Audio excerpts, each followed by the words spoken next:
పాత్రికేయ మిత్రులకి సోదర సోదరిమణులకి అందరికీ ముందుగా నా నమస్కారాలు నేను తెలియజేస్తున్నాను. ఎన్నికల సమయంలో ఎన్నికల నగారా మోగినటువంటి నేపథ్యంలో ప్రచారం కోసం భారతీయ జనతా పార్టీ ఇవాళ సన్నద్ధమవుతున్నటువంటి నేపథ్యంలో ఈ ఎల్ఈడి వ్యాన్స్ని ఇవాళ ప్రారంభం చేసుకోవడం జరుగుతుంది. 18 వ్యాన్స్ 9 జిల్లాల్లో ఇప్పుడు ఇవి తిరగటం జరుగుతుంది. సాధారణంగా ప్రతి పార్టీ కూడా ఈ ఎన్నికల నేపథ్యంలో ఒక మేనిఫెస్టో తోటి ముందుకు రావడం జరుగుతుంది.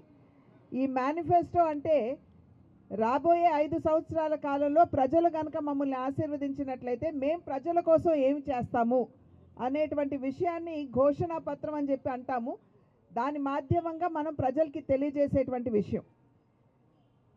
చాలా వరకు కూడా ఈ గడిచిన 10 సంవత్సరాల కాలం నరేంద్ర మోడీ గారి నాయకత్వంలో కేంద్రంలో భారతీయ జనతా పార్టీ అధికారంలో ఉన్నటువంటి సందర్భంలో ప్రజలు ఒక్కసారి వెనుదిరిగి చూసుకున్నట్లయితే దేశంలో ఉన్నటువంటి పేదవాడికి అన్ని వర్గాల వారికి న్యాయం చేయాలి అనేటువంటి సంకల్పంతో ఈ కార్యక్రమాలన్నీ కూడా చేయటం జరిగింది.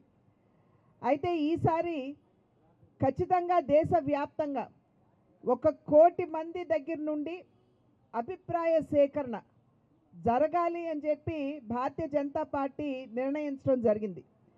అంటే ప్రజాస్వామ్య పద్ధతిలో ప్రజల దగ్గర నుండి వారు ఎదుర్కొనేటువంటి ఇబ్బందులు ఏమిటి, ఏ సమస్యలకి వారు పరిష్కారాలు కావాలి అని చెప్పి ఆకాంక్షిస్తున్నారు అనేటువంటి విషయానికి పెద్దపీట వేసి దేశవ్యాప్తంగా కూడా ఈ అభిప్రాయ సేకరణ అనేది జరుగుతుంది.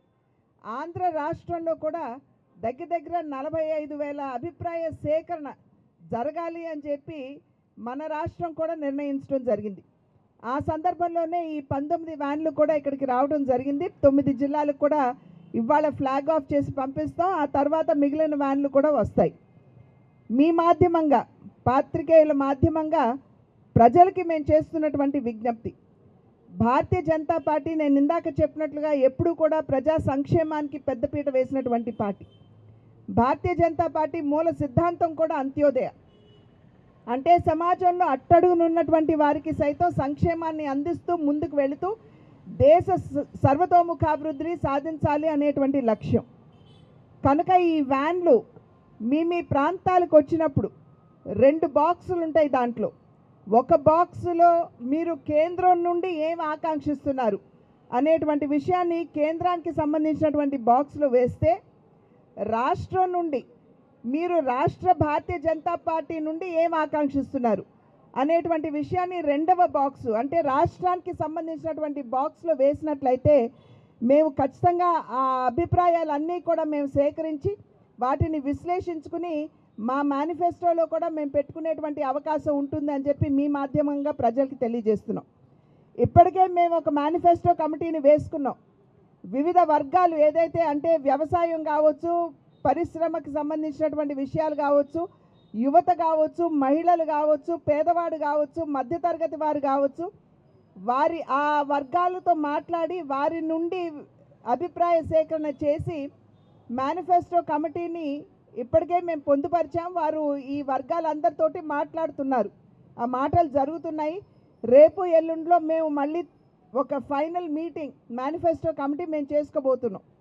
అయితే ఈ బళ్ళు ఏవైతే ఉన్నాయో ఈ నెల 25వ తారీఖు వరకు జిల్లాలో తిరుగుతాయి. కనుక మీ జిల్లాలకు వచ్చినప్పుడు మీ మనసులో ఉన్నటువంటి ఆకాంక్ష ఏదైతే ఉంటుందో వాటిని బాక్స్లో వేసినట్లయితే ఖచ్చితంగా మేము జనరంజకమైనటువంటి మేనిఫెస్టోని తయారు చేసుకోవడానికి అవకాశం ఉంటుంది.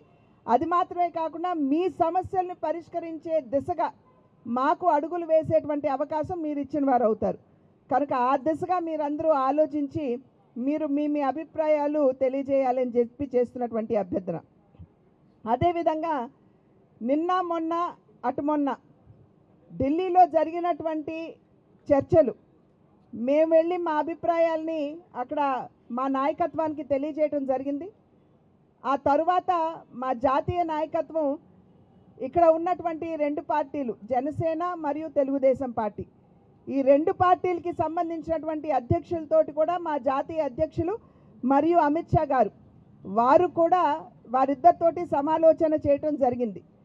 సంతోషం ఏమిటంటే ఏదైతే మనం పొత్తు అని చెప్పి అనుకుంటున్నామో ఆ పొత్తు ఖరారు అయ్యింది అనేటువంటి విషయాన్ని మీ మాధ్యమంగా ప్రజలకి తెలియజేస్తున్నాం.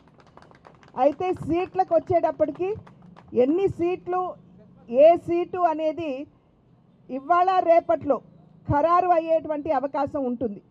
కనుక రేపు సాయంత్రానికల్లా మీకు అన్ని విషయాల మీద, అంటే పొత్తు ఎలాగో ఉన్నది, ఏ సీటు ఎన్ని సీట్లు అనేటువంటి విషయం మీద మీకు రేపు సాయంత్రం ఎల్లుండి కల్లా మీకు తెలియజేసే అవకాశం ఉంటుందని చెప్పి మీ అందరికీ తెలియజేస్తున్నాను.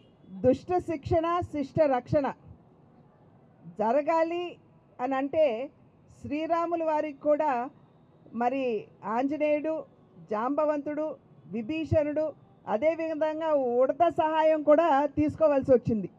ఇవాళ రాష్ట్రంలో కూడా అదే పరిస్థితి ఉంది. దుష్ట శిక్షణ జరగాలి, శిష్ట రక్షణ జరగాలి. కనుక మా కార్యకర్తలు ఈ విషయాన్ని అర్థం చేసుకోగలిగినటువంటి సామర్థ్యం కలిగినటువంటి కార్యకర్తలు. వారు రాష్ట్ర హితాన్ని ఆకాంక్షించి ఏ నిర్ణయం అధిష్టానం చేసినా కూడా దానికి ఖచ్చితంగా మంచి క్రమశిక్షణ కలిగినటువంటి కార్యకర్తలుగా కట్టుబడి ఉంటారు. జై శ్రీరామ్.